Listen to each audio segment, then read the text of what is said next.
Welcome to the Dark Mind Podcast.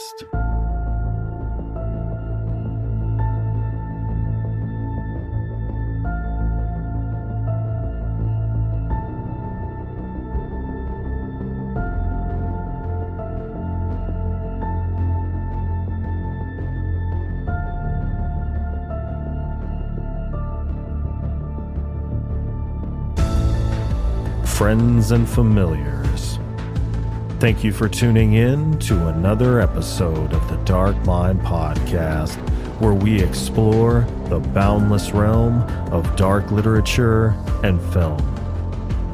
On today's show, I have a West Coast storyteller who finds inspiration in the wild beauty of Vancouver Island. She's joining me today to discuss her latest work of dark fantasy entitled Ashen Heart. So without further ado, join me as we delve into the dark insight of Sabrina Voerman.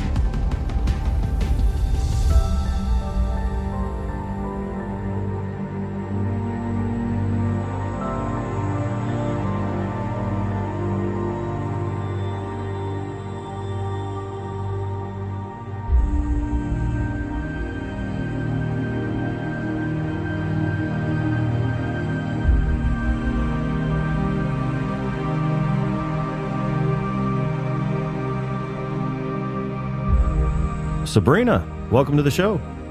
Hi, thanks for having me. Absolutely. Thank you for joining me on this 31st day of March 2024. I came across your work in a reel that was reposted by a good friend, Lashane Arnett, announcing your upcoming book, Ashen Heart. And ever since having Garrett Godsey on the show, I've been really getting into dark fantasy, so I decided to check it out, and what I found was a dark tale with supernatural fodder that covers both the witch and vampire realms, woven together into a violent, somewhat depraved, yet romance-filled narrative. So I'm really impressed with the novel, and I'm thrilled to have you on the show. Amazing. That's a really good summary of Ashen Heart. Probably better than I could do. I didn't know that that's how you actually discovered the novel. That's amazing to hear that the marketing is working. Yeah, and that's often, at least from what I can see from the outside looking in, seems like one of the most difficult parts, you know? You got a great writer, but the marketing is just, so. Yeah, it takes a lot of energy to get myself to do it. Mm-hmm. Yeah, I don't know about you, but most writers are introverts, so I'm sure it's kind of hard to put yourself out there in the marketing format, so. Yeah, it comes in waves. Well, so the book is about a young woman named Terenia who grows up in a very oppressive household. Her family has a history of witchcraft, and her parents have a strange way of allowing a little bit of involvement with it, but then bringing the hammer down if they think Terenia is getting carried away. They dote on Terenia's horrific sister, Aster, but treat Terenia like a second-class citizen, which drives her eventually through a series of events into the town brothel, where she learns the finer skills of witchcraft from Madame Scarlet Raceneau. And once her parents discover what's happened, Terenia escapes being burned as a witch and ends up in the land of Osleka, where she meets the mysterious Roman Sokolov. And that is where the drama of the story begins. So I was curious to know, why did Terenia's parents allow this flirtation/dalliance with witchcraft if they were ultimately so against it? You're starting with the tough questions. I like to kind of think of it as there's authoritative parents and there's laissez-faire parents, and neither are the best style of parenting. And by no means am I saying Terenia's parents were good parents at all. Maybe Aster felt they were at some point, but Terenia never got to feel, what being a child to loving parents was like. But authoritative doesn't work. You get rebellious children. Laissez-faire doesn't work because you get children who don't really have guidance. And I feel like a lot of parenting styles kind of go in the center, where you give them boundaries and you can reel them in. If you give them some boundaries, you give them some freedom, So kind of letting them flirt with witchcraft because it's in their family history, it was sort of oh, we were very powerful because of this. However, we can't do it anymore. It's almost like anytime you talk to your kids about things that are magical, like, Santa and whatnot, it gives them that kind of a spark that eventually they'll outgrow. But as we discover, Terenia doesn't outgrow it. Mm-hmm. Is that book that I guess it seemed like they were reading stories from, did that have any legit witchcraftery, for lack of a better term, in it? Or was that just more of a storybook? A little bit of both. So Aster later uses it. She's reading about potions and poisons and what have you. So it's kind of almost like a scrapbook of the Luca history. So they've got the story of the wolf, which I'll touch on later because it's obviously not the main story here in Ashen Heart. Mm. And so it's got bits of witchcraft, bits of their history, and their history includes witchcraft. So it's going to all be in there. Okay. And I don't want to prod too far, but if you can remain vague, is her father's indiscretions, so to speak, have something to do with their lackadaisical approach to what they let them have access to in the way of witchcraft? I never really considered that part of it. He's a very hands-off parent, so I feel like he doesn't really know what's going on behind those doors that mom is allowing. So mom's a little more flexible with her parenting. He's a bit more strict, but he's not present as much as mom is. Well, Terenia felt very insecure when it came to her looks compared to Aster, and I'm sure that's plenty of help from her parents as well. She had a hand mirror that she would look into, much like the queen from Snow White, asking it who was the fairest of them all. Terenia goes to great lengths to secure everlasting beauty in the story. Was this all a result of insecurity from her childhood, or was there more to it? And can you expand on her obsession with vanity? Yeah, so generally, yes, it's years of feeling like she was not good enough, whether that was because of how she looked, whether that was for what she was capable of doing. Her mom never treated her the way that she treated Aster. So there's always going to be this competitiveness between them. So I feel like it's something that was more nurture than it was nature. It was kind of beaten into her that she wasn't good enough, but she knows she's beautiful, even if she's told she's not. And it's something that if everything is stripped away from her, she still has that. Obviously, you can face like burns to the face or something, but generally, no one's going to be able to take your beauty away from you. Aster can take other things from her. Her mom can take things from her, but that is hers alone. And so I think that's where that obsession comes from, is this is the one thing she has that gives her power. So is that sort of, in a sense, kind of a magical method to kind of reinforce that within her psyche? Just, looking at her own face, looking at herself, kind of giving these words of affirmation? Yeah, I think the more we tell ourselves something, whether it's good or bad, we start to believe it. The more you hear something. So it's almost a counteraction to Aster and her mother belittling her all the time, as she has to counteract it with something. So yeah, she's telling herself like, no, they're wrong. I actually am beautiful. It kind of kept her sane, as she can be. Yeah. Yeah, it probably drove her to some pretty cutthroat tactics as well. Yeah. My book should actually be called How Not to Parent. Yeah, it's kind of Terenia's version of Breaking Bad. Yeah. I mean, you can't blame her for No. You can only be pushed around so long before you just, start selling meth. No, I'm just playing. How Not to Parent. Well, Terenia develops a relationship with the boy who lives on the neighboring farm and begins having late-night trysts with him, one of which ends up with them having sex. And fearing that she might become pregnant, she makes a trip to the town brothel to get what amounts to the, herbal morning after pill. And this is where she meets Madame Scarlet Raceneau, who eventually becomes Terenia's tutor in the ways of witchcraft. So if we follow the hero's journey narrative, Madame Raisino, I guess, would be the wise sage. What did Madame Raisino teach Terenia that she could not have survived without in the story? Yeah, I mean, other than giving her more understanding of witchcraft, because obviously she wasn't going to get anywhere with it with the childhood book she had.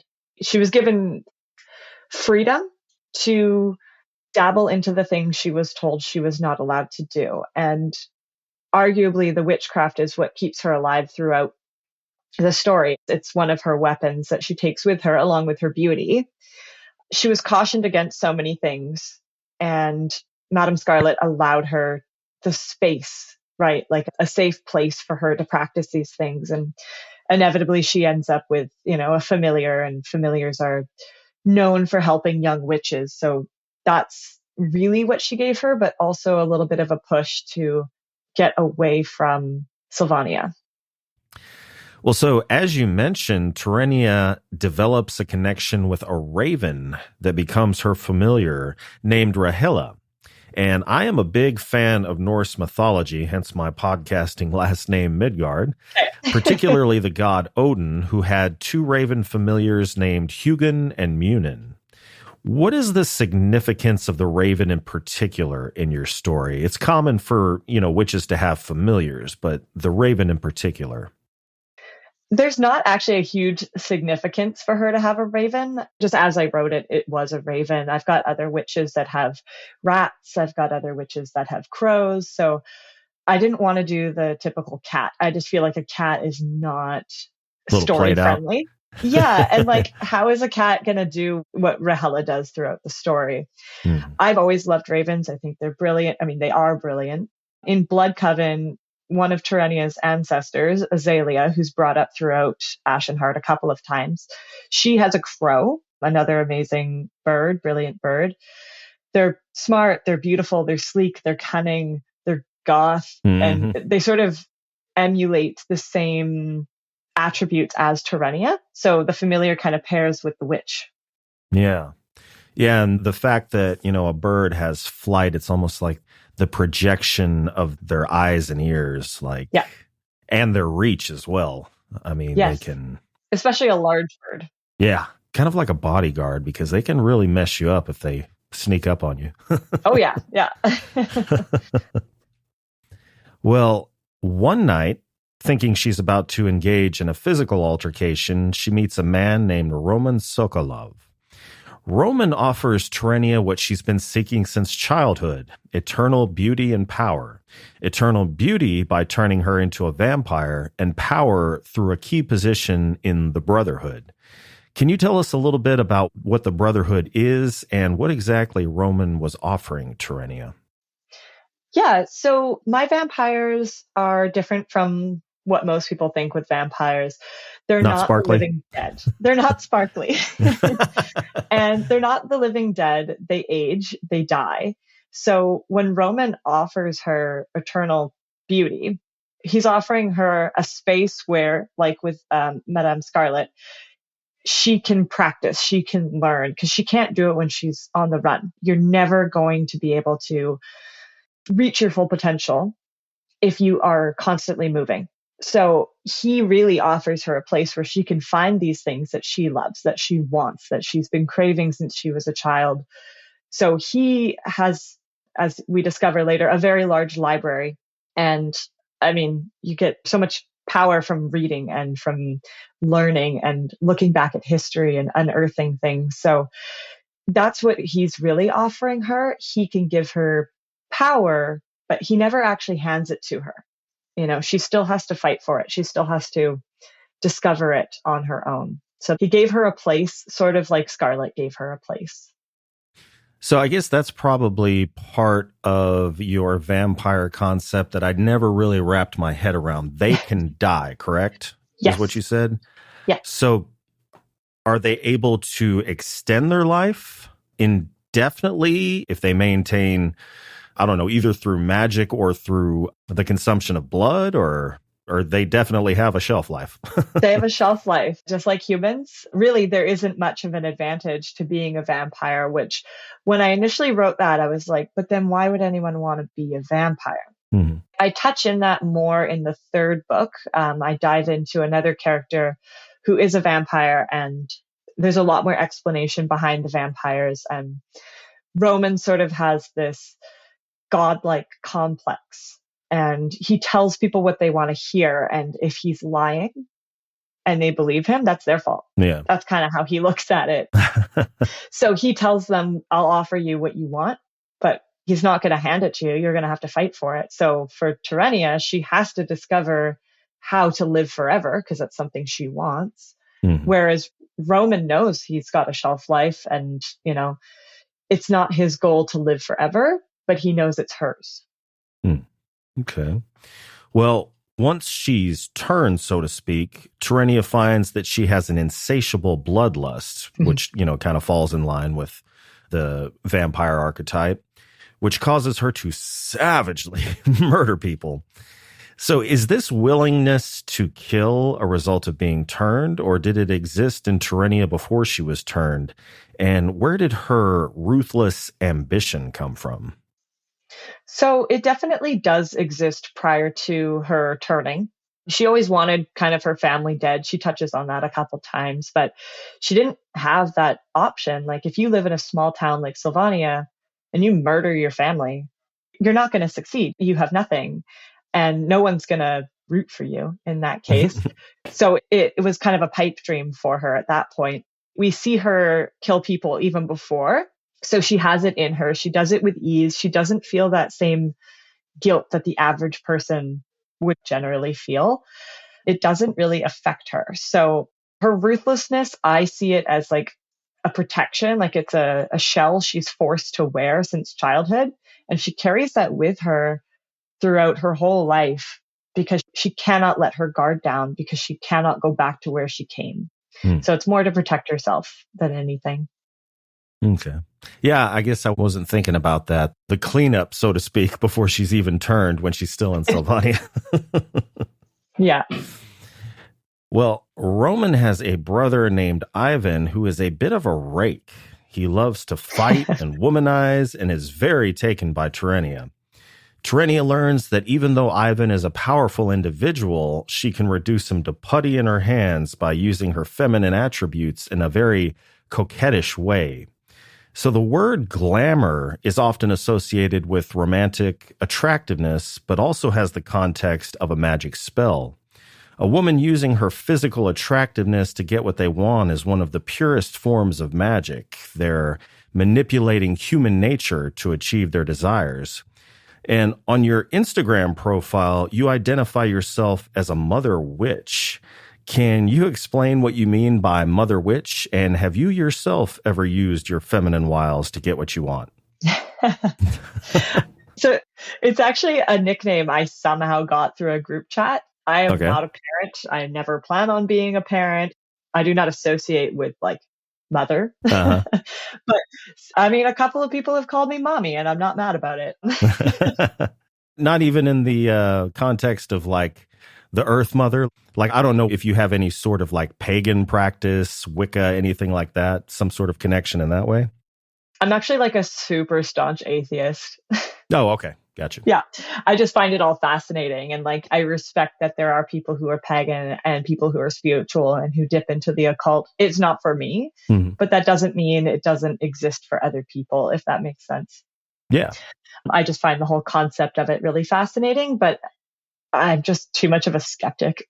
Well, I mean, there's plenty of atheists that recognize that people find catharsis in religion and occult practices.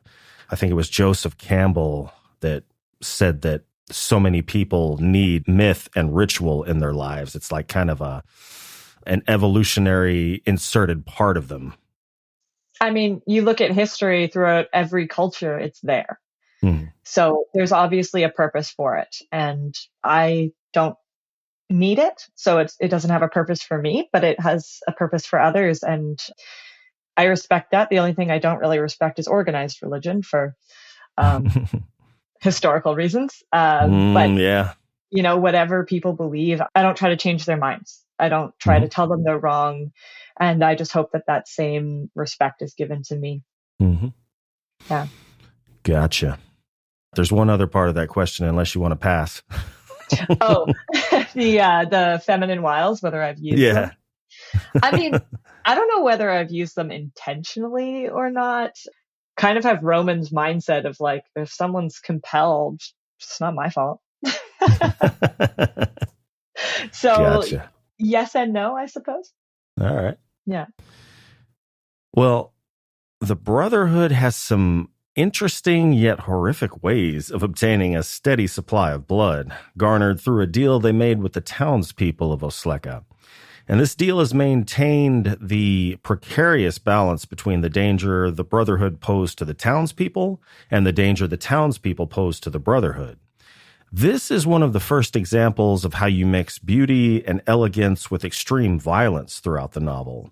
What makes this juxtaposition so compelling for you as well as the reader? I find elements of violence to be very beautiful. And to use a visual example, one of the first films that got me into horror, as I used to pretend I was asleep at sleepovers, not watch the horror movies. Like, I didn't go anywhere near it. I hated it. 30 Days of Night is the first film that I watched by myself that was a horror film. And I fell in love with horror from that. And there's this one scene, have you seen it? Okay, well, vampires come to Barrow, Alaska, where 30 Days of Night happens every year because the sun doesn't make its rounds. What's it called? Polar Nights. Polar Nights, yeah. Yeah. And these vampires come and they slaughter everybody. And there's a bird's eye shot of the town, and it's all snowy. And it's just blood everywhere. And it's horrifying. And it's one of my favorite vampire films because they're such violent vampires. They're not romantic. They're so vicious. And I just find that like the juxtaposition of light and dark, like you can't have it without the other. And I wanted to see like, how can you put elegance into horror?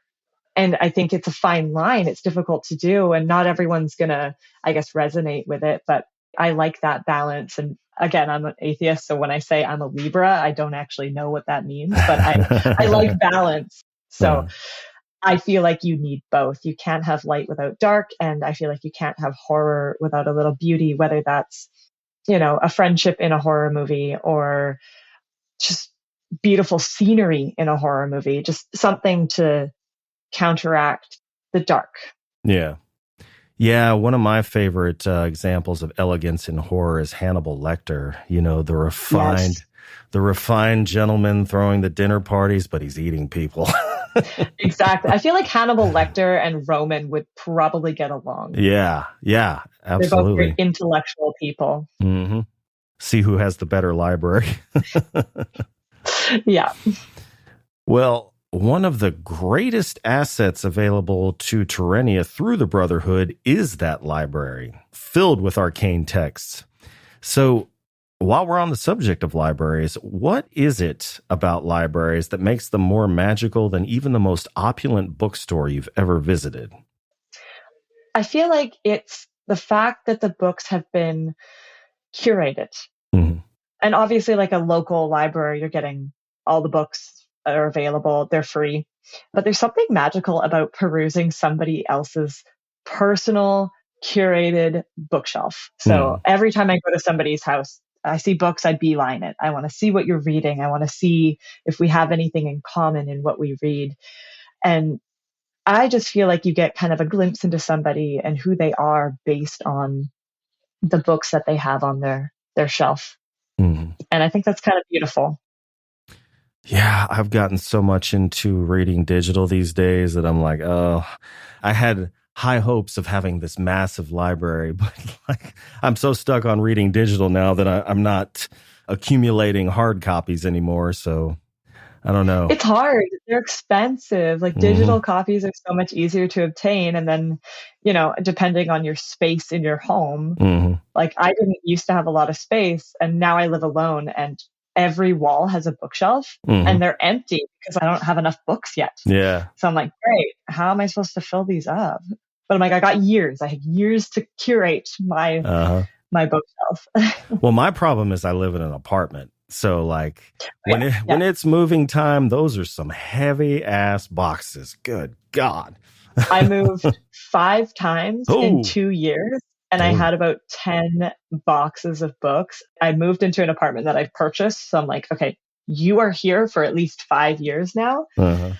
And I am not looking forward to moving after those 5 years if I decide to move. But, yeah. Bane of my existence. Well, if you've ever heard any fairy tales as a child, books are often associated with witches through their books of magic spells and potions. And Terenia finds hers in the library. How did you decide which classical aspects of both vampires and witches to use when creating Terenia as this powerful hybrid? Yeah, so we kind of touched on this before. Like when I wrote my first vampire, it's in another book in this series. Actually, the 3rd book I wrote second. And I don't make them undefeatable. I don't give them powers, mind reading, anything like that. They're not immortal. So they, as I mentioned, don't actually have an advantage over humans. So making Terenia a witch, it allows her to cultivate her powers, to grow stronger, and makes her the vampire who has the advantage that we think of when we think of vampires. And it's that advantage that Roman sought her out for. He knew that she could accomplish something that he couldn't. And that's why he wanted her. He needs someone as ruthless as her. He needs someone as cunning as her, because he was thinking long term, what is going to work out for the Brotherhood? How am I going to maintain my legacy, I suppose? So did you kind of start with the vampire as a baseline? Like, okay, my particular vampire is going to have a shelf life, not going to live forever. So as far as attributes of a witch, she needs a familiar and a powerful familiar. She needs the spell book. She needs to be able to affect the objective reality, needs to be able to bend it to her will. I can't remember, when she's turned, does she have like superhuman strength? No. Okay. No. So I guess the familiar would come into play there, because Rahela could mess you up if needed. Yes. So is that kind of the way it worked when you were piecing her together? Yeah, she sort of just wrote herself. And I don't really care for like witchcraft that involves like wands and stuff. It just doesn't, it feels childish to me. And I wanted more of a everyday kind of witch that could almost be compared to what witches were assumed to be back in the day, right? They were just women and some men who were, they specialized in healing and they were midwives, right? So there's all these normal things that were considered witchcraft. So a lot of what Terenia does is these day-to-day things that real life witches did. But then she obviously dabbles in a little bit more with trying to find everlasting beauty and living forever. Like she pulls in on the knowledge she can discover in the library to advance her witchcraft. And my witches get their power from the earth. So they draw their power from the earth, and that's like the most basic tier. And then you can use blood magic, which she uses a lot of. Like everything she does basically involves blood, not just because she's a vampire, but because that's the strongest. And I guess I don't like light versus dark in terms of good versus evil that way, but it's a dark form of magic. And then there's also moon magic, which I think I touch on in this book, maybe in Blood Coven, where it's just a very fickle magic, because the moon is in a different spot every night. It's full, it's crescent, it's waxing, it's waning, very unpredictable. So not a good way to rely on for the strength of your magic, I suppose. But blood, it's always there. Theoretically, you should always have blood. If you're lucky. Yeah. Well, there is a member of the Brotherhood, Nikolai, who is Roman and Ivan's brother. He has left them because he cannot stomach the vicious killings they perpetrate to procure blood. What separates him from his brothers? Why does he seem to have empathy and remorse while they do not? Yeah, so I won't speak too much of Nikolai because his story is predominantly the following book, which, as I mentioned, I actually wrote second and wasn't actually ever connected. I wrote it as a standalone and I loosely connected it to Blood Coven. Mm. And from that story came Ashen Heart. So they sort of created each other in a way. But he is born with empathy. That's the biggest difference. His brothers don't have it. And for what reason, who knows? But he was born with it. And so because of that, he was able to have the love from his mother. And she didn't give that to her other sons because she was scared of them, essentially. But I do touch more on Nikolai and how he is the way he is and how he's so different from his brothers in the third book. So if people were interested in Nikolai, there's way more of him to come. So I know this is kind of fantasy, so this may be too technical, but I mean, is it incorrect to think in terms of Roman and Ivan being like sociopaths? I mean, you say they don't have empathy. Yes. It's just kind of their makeup? Yes. Socio, kind of psychopathic, depending on which brother you're talking about. But yeah, they definitely lack some fundamental requirements to be a human that can have love and care and kindness. Okay. And I think with Terenia being so submerged in that world, it just sort of influences her to lean into that side of her. Because Terenia does have empathy. She shows it throughout here and there. But what she kind of discovers is that having empathy is having weakness. It's sort of like Cersei in Game of Thrones, where she said, like, love is your biggest weakness. Like, if you love people, you're vulnerable. Hmm. And it's kind of in that trajectory of if you don't love anything, nothing can be taken from you. Hmm. Gotcha. Well, Terenia had to continually maintain boundaries with Roman, who claimed that they were equals, but often treated her like a child. And there didn't seem to be any indication that Roman was interested in her romantically. In fact, on the subject of being a sociopath, he seemed to not even be able to feel lust. So how exactly did Roman view Terenia and his relationship with her? So Roman, I always wrote him not to be, he doesn't have romantic feelings and he doesn't have sexual feelings. So in a way, he's aromantic and asexual. He just doesn't have that interest in anyone. The only time that we discover he, dabbled in that was for a political move for him to have a child. It was a political move for him to have a child, but I don't imagine he took any joy out of that. So his goals are purely political. And so, as I mentioned earlier, Terenia was a political move for him, his plan for something greater beyond him, because he thinks that way. He thinks, what can I do to better this hierarchy I've created, this brotherhood I've created? Because that's all that matters to him at the end of the day. Like, he loves his brothers, but not the way like you and I would love our sibling. Mm-hmm. He has a very complicated relationship with his family, clearly. His brothers are more trusted associates? Yeah, Ivan's like the dog. And Nikolai's the estranged brother. Yeah. The one that got away, in a sense. Mm-hmm. Well, at some point, Terenia's desire to be the fairest of them all led her to commit heinous acts of murder purely for her own vanity.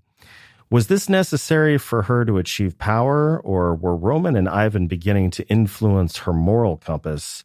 Moreover, does morality even come into play once you become a vampire? And I know you spoke to the fact that she eventually realizes that empathy equals weakness, but is there some inherent thing that takes place when you get turned? I feel like it's a bit of both. Like, she always had it in her, mostly because she is a Luca. And I mentioned a couple of times that, she wants to be as ruthless or more ruthless than her ancestor. And I know you haven't read Blood Coven, but that's Azalea's story and other characters. But you get to learn about the ruthlessness of the Luca family. So it's really in her blood. And that's one of the reasons why I chose the series name to be the Bloodbound series, because these characters are tied together through their bloodlines. These are morally bankrupt characters I've written in Ashen Heart, but they're also a product of their childhood. So Terenia had an awful upbringing, and Roman, Ivan, and Nikolai did too. Their father was quite problematic. Nikolai had the better upbringing just because his mother showed him love, but the brothers didn't really feel that. They didn't really necessarily want that, but they did see the imbalance between being treated differently, just as Terenia did. So they are products of their upbringing. Oh, so there's some nurture in there too. Yeah, but I mean, Aster and Nikolai kind of prove to be different from their kin. Like, Aster's not a good person, but she was just a teenager. Yeah. She was a mean girl. Teenagers are awful. She's a mean girl. Siblings bully each other. Not to that extent. Yeah. But as for morality in vampires, I find that interesting because I feel like it's unfair to say that they can't be moral, because it's not necessarily that they chose that, right? Like, they don't have a say. They need blood to survive. So it's about how can you live that life with a moral compass, which I think Nikolai tries his best to do. Whereas the other brothers, they don't care. Yeah. They really don't. And I feel like Terenia is influenced by her surroundings. And it's more, again, that freedom to lean into that side of her bloodline, that ruthlessness. Well, Terenia admitted to herself that she had feelings for Ivan. And when I say feelings, I mean, I think she just kind of realized that from time to time she'd have these lustful stirrings when she was around him. But she was much more drawn to the feminine, particularly one of her servants, a girl named Anya. And despite being employed by Terenia, she treated Anya as an equal. Was her attraction to the feminine merely a result of her sexual orientation, or was there more to it? And I have a feeling this might be one of those things where you had to have read the first book or something like that. Could you explain it a little bit? So Terenia is what we in our world would call pansexual. So she enjoys sex. She treats men and women differently. And I think it's because even though she's been more harmed by women, she trusts women more. And so I think that that's why she's able to be a little more caring and soft with Anya. Whereas she sees Ivan the first time she meets him. I mean, he's literally fighting a bear. Yeah. And I think she realizes how far she can push him and manipulate him, and she can dominate him. Whereas with her kind of relationship with Anya, she is a lot more giving. And so I don't know why that came into play. It's just how it naturally came when I wrote her. But she's attracted to who she's attracted to, regardless of gender. I think that she felt a huge respect for Anya the moment she met her, and that allowed herself to be vulnerable with her, whereas she uses Ivan more as a pawn in her game. If I remember correctly, when she was doing the interviews, for lack of a better word, Anya was the one that looked her in the eye and wasn't cowering. Yes. Yeah. Yes, she was. Well, at one point in the story, Terenia draws Roman's ire. Well, a few times in the story, she draws Roman's ire, but one in particular, leading him to question her suitability as queen. And in response, he introduces his daughter, Svetlana, as competition. So without revealing any spoilers, and I think you've already answered this question, but the dynamics involving Svetlana are characterized by manipulation from both Terenia and Roman. And in Roman's case, it unveils his absolute ruthless devotion to preserving the Brotherhood. So you said as much. It seems like the Brotherhood is Roman's only love and concern. Is that all there is to him? And if not, what exactly makes him tick or drives him? I think Roman believes he's fighting a righteous cause. And I did write Nikolai's whole story in a book that's not going to come out. It was kind of for me to know their history. But he believes it's about family and stopping a war, when in reality, it's a good thing that's gone bad because power corrupts. And that's kind of what this whole story is about. Like, that's the through line, is that power corrupts.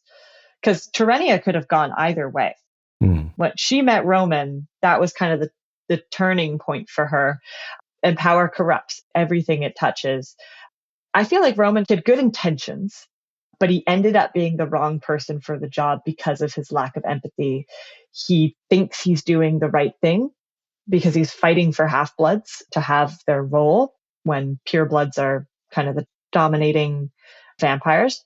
But he kind of takes it too far and he lets it get too personal. He makes it more about himself than he makes it about actually finding balance. And I think you find that in all, not to get political, but in all governments. They think they have good intentions and something goes wrong and then no one's happy. And for the benefit of listeners that aren't familiar with the book, when you say half-bloods, we're talking about... Yeah, so purebloods are vampires who are born vampires. So in the story, Nikolai was born to two vampire parents, whereas Roman and Ivan were born to human parents who later then turned them. So the half-blood is seen as less than to the purebloods, which is, again, one of those things where, like, it shouldn't matter, but people get so set in their ways, you know, like we see war all the time and it's about these tiny little things that shouldn't matter.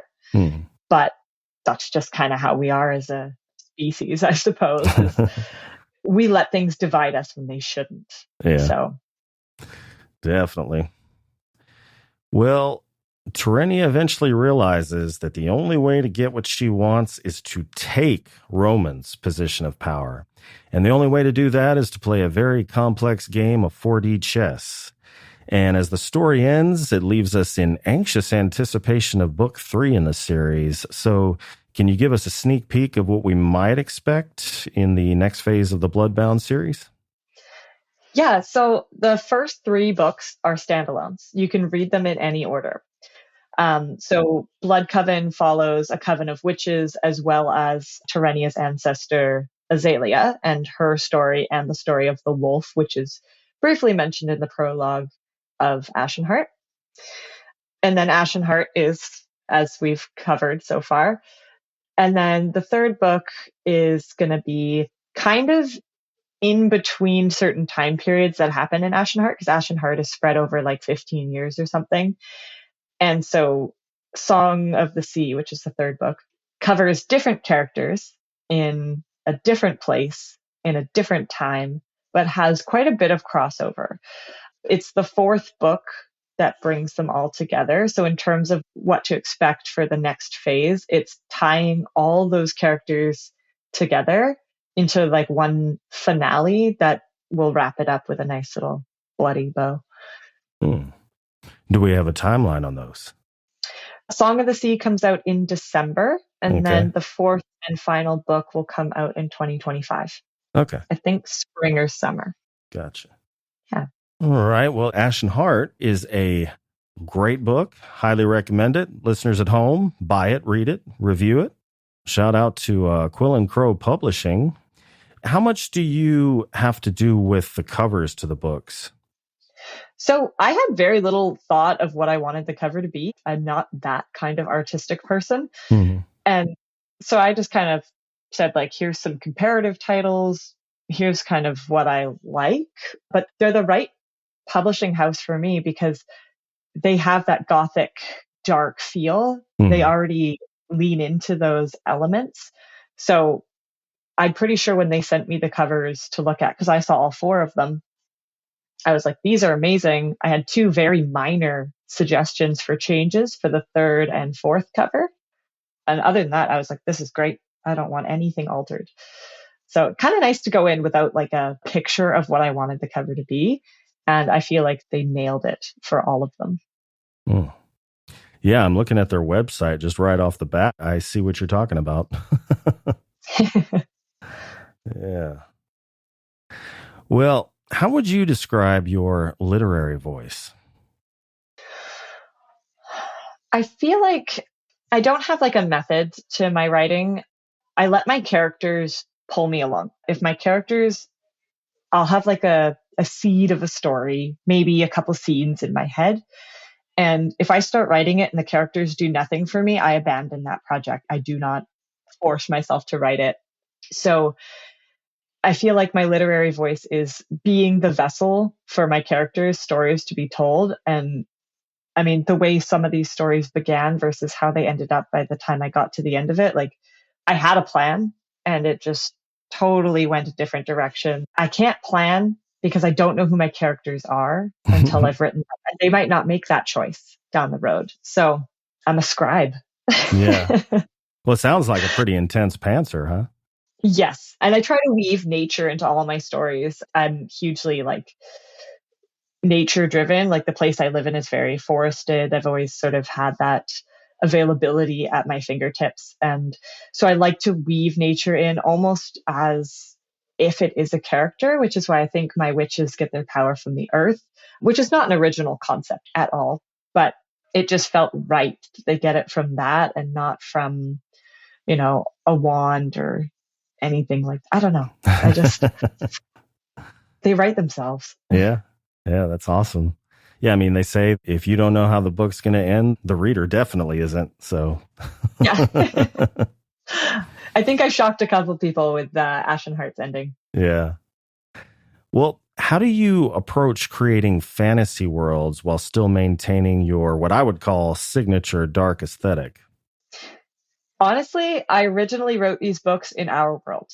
I based it on a lot of our own history. So I did a lot of studying up on the werewolf trials, which I found fascinating because they were very tied in with the witch trials. So Blood Coven is more about werewolves. So that's why I dabbled into that. But there's so much rich history when we look back at our history, and our history is dark. It is bloody. It is horrific. So I didn't really need to dive into a fantasy world. And I would argue I am not a world builder. It's not my strength. So I wanted to keep it very similar to our world, mostly for my own sake. But I write what's called low fantasy, where I don't have that buildup of too much hierarchy. There's a little bit in Ashen Heart, but for the rest of the series, it's not really there. It's gritty and it could be really close to humanity. And I think that's also why I didn't want to give my vampires a ton of powers, because I wanted them to be more relatable. I didn't want them to be this magical thing, more of like almost like a mutation. Like they shouldn't really exist because they don't actually have a benefit from us. So would you ascribe a particular time period? Blood Coven would have kind of been in the 1500s to the 1800s because it's two time periods, whereas Ashen Heart, late 1700s. Okay. Yeah. All righty. Well, you don't hold back on the violence in your book, which surprised me given, I know fantasy is not really the appropriate term, but there's a sense of magic involved. You know what I mean? If fantasy is not the right term, it's more of just kind of a magical take on history. So have your readers mentioned being shocked by the extent of your portrayal of violence? And have you considered venturing into extreme horror and submitting a short story or something like that to an extreme horror anthology? Readers have mentioned being quite shocked by some of the stuff I've written in Ashen Heart. I was a little nervous with it, but it's true to the characters. It's true to the story. I wouldn't change anything in it, even if it got, say, negative feedback. It's not going to be for everyone, but it's who my characters are and it's what they're going to do. And to not write that would be more of a crime than publishing a book with some dark, some violent stuff in it. I've written a couple short stories, but I don't think extreme horror, because I don't go into so much depth with my horror and my violent scenes. They're quite short. My books are quite short. My chapters are quite short. But I feel like I could probably get lost in writing some of the gore. I think the part that works best for me is the emotional damage it does to the characters. Yeah. And you see a lot of that in the next book. actually. Well, okay, Ashen Heart has a lot of emotional damage to the characters too, but I damage characters I like in Song of the Sea. Yeah, I had Chris Triano on the show, and we were talking about it. It seems like it's kind of fluid, the definitions, but we were talking about, is there a difference between extreme horror and splatterpunk? And what we came up with, which the kind of the same view we have, is that splatterpunk is your super gory, hence the term splatter, super gory, a lot of gross factor involved and stuff like that. And extreme horror is very transgressive, very violent, and very emotionally destructive. So if we're going by those definitions, I could see you writing very effective extreme horror. I don't think you would probably be into writing like the splattery, the gross and the gore and stuff like that. But I think you could really do some soul-crushing extreme horror if you set your mind to it. Well, I like that. I like that you worded it out for like, what's the difference between the two? Because splatterpunk is not my jam. Every time I read a book, the most important thing to me is, do I care if these characters live or die? Because if I don't care that every single character dies at the end, why am I reading the book? I want to see them torn apart emotionally or physically, but there needs to be that emotional despair. Otherwise, there's no weight to it for me. And so all my violence has a plot purpose.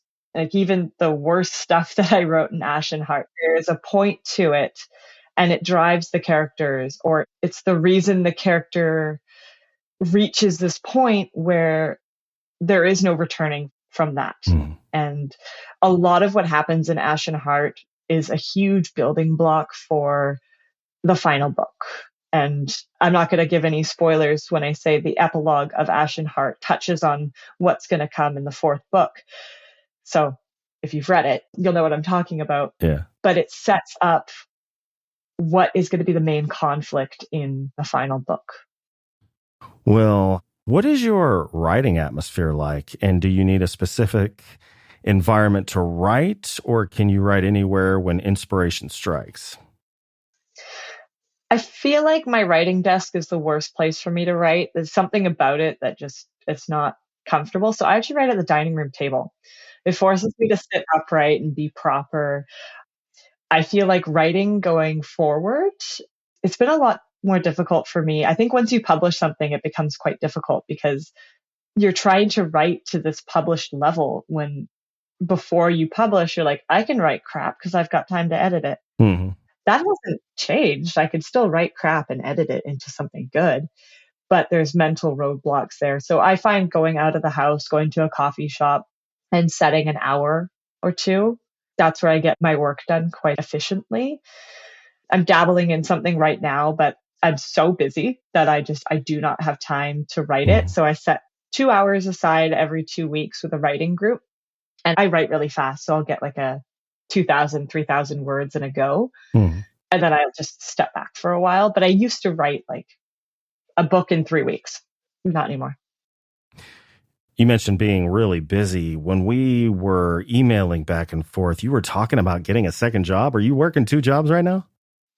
I'm actually supposed to be there in an hour, but I burned my hand. So I was like, I can't really go into work. So yes, I was supposed to start my second job today, but that is not happening, which is fine because now I'll get like a proper long weekend. I'll actually have to relax. But yeah, between social life, 2 jobs, writing, reading, and I mean, it's motorcycle season. So once this is healed, I will be back on. I'm actually not sure how I'm getting home today because my hand is burnt. I can't ride my bike. Well, actually, maybe we should clarify. Listeners at home, Sabrina has a damaged wing. She has her, if I'm looking at it correctly, her right hand bandaged up from a burn. So that's what we're referring to. I would like to say that it was for research purposes because a couple of my characters may or may not have suffered the classic witchcraft burning. Oh, okay. I just wanted to know what it was like. It sucks. You want to be able to empathize with being burned at the stake. No, it was awful. I would not recommend. Yeah. Oh, this makes me cringe. What kind of bike do you have? It's a Kawasaki Z650. So okay. Little naked sport. Nice. Yeah. I had a cruiser I guess it's about 10 years ago now. It was a Honda Shadow. Yeah. 1100cc. But nice. Had a bit of an issue. After 2 years of riding it as my only source of transportation, I finally laid it down. Oh, no. Yeah. So, but yeah, I love riding motorcycles. Is it your only form of transportation? No, I have a car as well, but I'm half an hour away from home. And so I rode here last night, and I don't know, someone will give me a ride home. I'll just leave the bike here for a bit. How is it you don't have pictures of you and your bike on your social media, or did I just totally miss it somehow? I do. It was from last summer. Okay. So if you scroll back far enough, but I also have a second Instagram where I think it's my most recent photo. Oh, okay. Because that's some good marketing. Do you have the gear?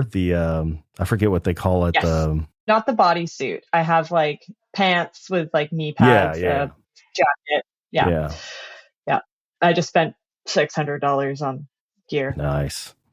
Yeah. You need a solid. Got to be safe. Need a solid pick on social media once your hand heals up.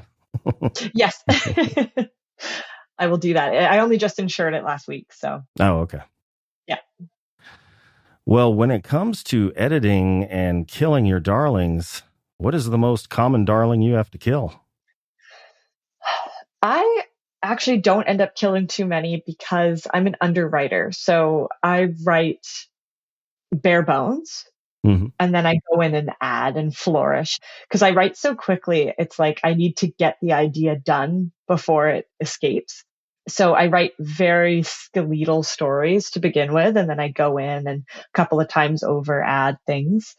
And after beta readers have gone through any suggestions they have, I apply it.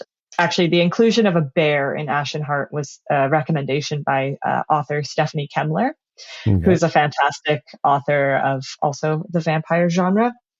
And so I don't cut a lot. There was a couple of interludes throughout this whole series. Like each book had like a prologue, 3 interludes, and an epilogue. The interludes have been taken out and woven into the story in different ways. But it gave me an opportunity to get into like a more external point of view to show what's going on in different places. So cutting those was a bit tough because there was some good scenes with the Sokolov brothers, but they weren't needed. I liked that they were in there, but they weren't needed. And to keep the consistency of not having interludes, we cut them. So, yeah. Okay. Well, is there anything you do outside of reading that you feel makes you a better writer? I mean, reading's the biggest one, but I took some courses. So I ended up going back to university for creative writing about 2.5 years ago. It was one of the best decisions I made. I have no intention on ever finishing that degree and getting a creative writing degree because there's really not a lot you're going to do with it. And working full time, I can't be in school. So I took all the online courses I could, a couple in-person ones, but they really helped me kind of get back on track of I can write. And it got me into short stories, which I find are really good for you're in a slump. You can't find the duration to get through a novel. But if you can write a short story, it kind of gets the juices flowing again. So I know it's still writing, but you can crank out a short story in one sitting. And I find if you don't get up from the computer and you finish something start to finish, it just feels like, okay, I can do this. Yeah, you need that complete creation to kind of give you that satisfaction. Yeah. Because, I mean, not have ever written a novel or really short stories or anything like that. I imagine a novel is some intense delayed gratification. Like a short story is much more satisfying if you can complete something and, put it out there into the ether. But yeah, I'm sure once the novel is put out, it's a great feeling. Well, I feel like when I am in a novel and I am really loving writing it, I have a really easy time getting up in the morning because I'm like, okay, got to write that next scene. Yeah. And then I'm always late for work. Well, some things are more important. Exactly. Got to get your priorities in order. Yeah. Work-life balance. Uh-huh. Well, is there anything you avoid because you feel it stifles your creativity? I guess comparing myself to others, Like usually when I read like another independent author, I'm like, oh, I want to write. Like not everyone can write, but I read other people's writing. I'm like, wow, this is amazing. Like I can do it too. It reminds me. But you see other people succeeding, and Instagram's very biased. People only show what they want to show, right? Mhm. So I try not to ever compare myself to like, oh, they're succeeding. They have more reviews than me. That's a really good way to get yourself caught up in a rut in why try. Mhm. And so don't ever compare yourself to others. Just I write for me. And if other people like it, awesome. And I think that if everyone had that mindset, they'd allow themselves to be a lot more free in what they write and not let anything hold them back. Yeah. Yeah. How does that saying go? Don't compare yourself to other people. Compare yourself to where you were a year ago or 5 years ago, Oh, I something like like that. that. Yeah. I like that a lot. I was in a very different place 2 years ago. I'll tell you that. Yeah. Yeah. I forget what the metric is, but a year or a certain amount of years, something like that. Yeah. Well, it says in your bio that you are a West Coaster with a penchant for visiting the numerous cemeteries across Vancouver Island. What is the attraction for you, and are there any famous grave sites that you visited that you can tell us about? I don't think there's been any famous ones. Vancouver Island is very small, and so the cemeteries are very small. The biggest, most beautiful one is Ross Bay Cemetery in Victoria, which is like South Island. It's, I think, 30 acres. And it's got giant, angel tombstones, and it's Wow. had some flooding too. So there's some tombstones that have cracked and they're like coming up from the earth. And I'm like, that's kind of disturbing, but I'm here for it. Sounds kind of awesome. I Yeah, mean, not for the deceased, but, just for the aesthetic. it's very aesthetically pleasing. I did a whole photo shoot there. I went with my sister and my niece's name is Mary. And so many people who are buried there are named Mary. Mhm. And she was so excited that like all these dead people had the same name as her. I was like, that could have been really morbid, but she's into it.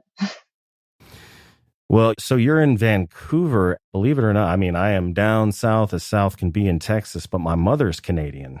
Oh, yeah. Where from? Well, actually, she grew up in you've probably never heard of it, Wellwood, Manitoba. It is a very rural farming community. I mean, there's a lot of land, but very few people. And the closest major city would be Winnipeg. Yep.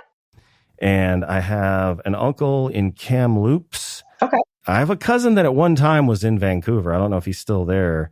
And 2 other cousins that live in Smithers. Oh, yes. Smithers. I haven't been there, but I had a friend who grew up there. Very small, northern. Yeah. Mm-hmm. Yeah, I'm on the island. I try not to go to Vancouver because it's a city and I choose not to live in a city. It is not for me. Yeah, this guy was in a rock band, loved smoking weed and partying. So the city is definitely where he wanted to be. I don't know if he's still there, but. Yeah, I was in the city 2 weekends ago, and like I'm still trying to catch up from like one late night and it's probably 1, 2, 3, 4 hours of traveling just to get to Vancouver for me, because I have to take a ferry. Oh, okay. Yeah. It's a lot and expensive.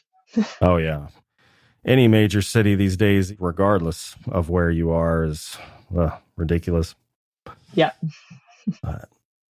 Well, I mean, I feel like I already know the answer to this question, but maybe you can fill in the blanks. What is the life of Sabrina Voerman like outside of writing?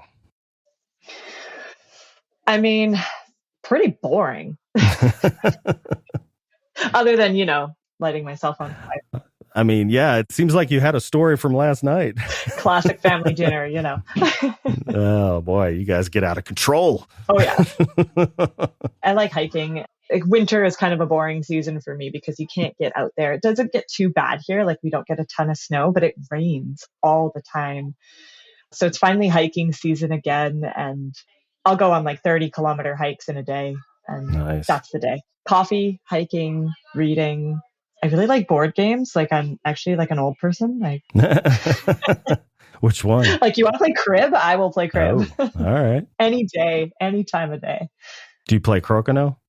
I do. Yeah, I'm really bad at it. My mom is really good at it and very competitive. I do not play with her at all. Yeah, that's always the time to wrap up the board games. Well, Sabrina, it has been a pleasure talking with you. Yeah, this has been fantastic. You asked some really good questions. I had to really prep for them, I had to I actually reread the book because I was like, I haven't read it since editing stage. So I'm going to sit down and get it fresh in my mind. Oh, well, I appreciate it. I try not to cause homework, but sometimes. No, it was enjoyable homework. I will say I enjoy my book. Yeah, it is a very good book. I reiterate that fact. Well, so as we bring the show to a close, is there anything you'd like to plug or let your readers know about? Well, keep in touch because the third book is coming out in December, and that it's really good. I like that one too. You can find me at S. Voerman or Sabrina Voerman author pretty much across all platforms. I kept it pretty simple. Facebook, my website. Most active on Instagram though, if you want to ever get a hold of me. Instagram is the place to find me. All right. Sounds good. Listeners at home, all links are in the description. And Sabrina, thank you again for joining me. Thank you so much for having me. And thank you to everyone that tuned in. If you enjoyed today's episode, please be sure to like, share, and subscribe. Be sure to tune in next Tuesday when I will be joined by a legend in the splatterpunk genre that has been bringing the pain for over 20 years. So until then, stay healthy, stay sane, and as always, thank you for listening. See you next time. I said I'll pick you up at 8. Probably won't be awake. Call yourself an Uber, babe. I'm gonna wait. No, I'll wait.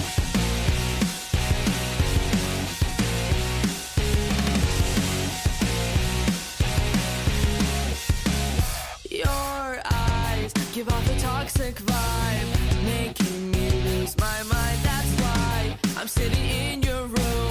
Looks like Lil Uzi Tomb. Thought I smelled a witch, but I go stupid.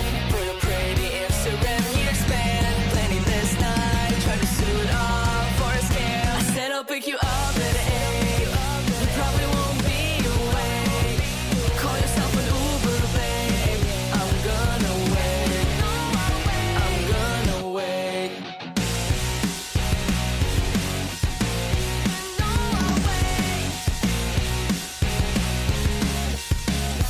Need you during a sleepless night, but you're too high to drive. I know that if I'm gonna die, no one will see you cry. Thought I smelled a witch, but I go stupid. Put a pretty Instagram year span. Planning this night, try to suit up for a scam. I said I'll pick you up at 8.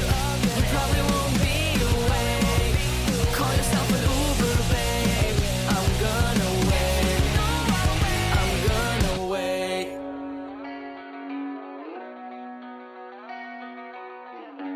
You think I don't know when you're lying. You're at the club and phone's on silent. I'm worried sick, but you